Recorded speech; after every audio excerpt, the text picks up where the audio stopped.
Et dans la zone bleue, c'est rien d'autre que des lettres. Maintenant, vous avez certainement entendu parler d'un clavier AZERTY et clavier QWERTY. Quelqu'un me dit pourquoi est-ce qu'on appelle ces claviers AZERTY ou QWERTY? Pourquoi est-ce qu'on appelle ces claviers? Il y a des claviers qu'on appelle AZERTY et il y en a qu'on appelle QWERTY. D'accord. Ouais, ouais. Je, Oui, je peux?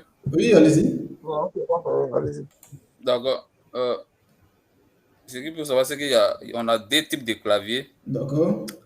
Dans le AZT, on parle de clavier français. AZERTY, on parle de clavier français, d'accord. C'est un clavier français. Voilà. Et le QWERTY, c'est un clavier anglais.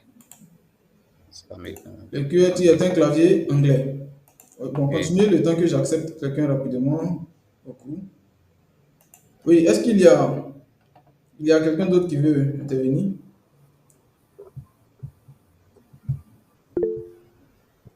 Oui, Monsieur Yaoré?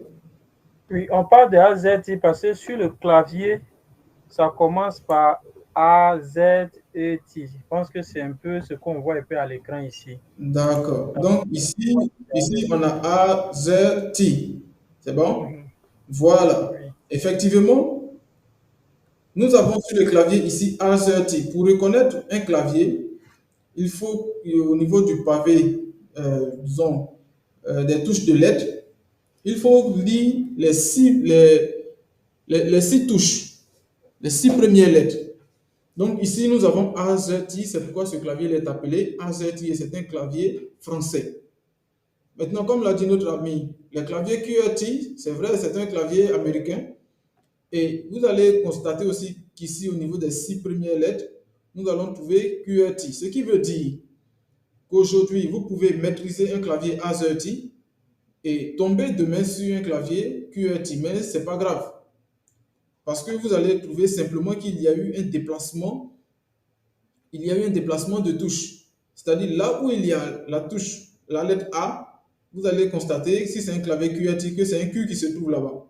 Et bien sûr, à la place du Q, il aura la lettre A. Donc là, ce n'est pas vraiment compliqué. Vous allez toujours trouver cette même zone bleue-là qui comprend seulement que des lettres. Voilà. C'est bon? Est-ce qu'il y a des questions?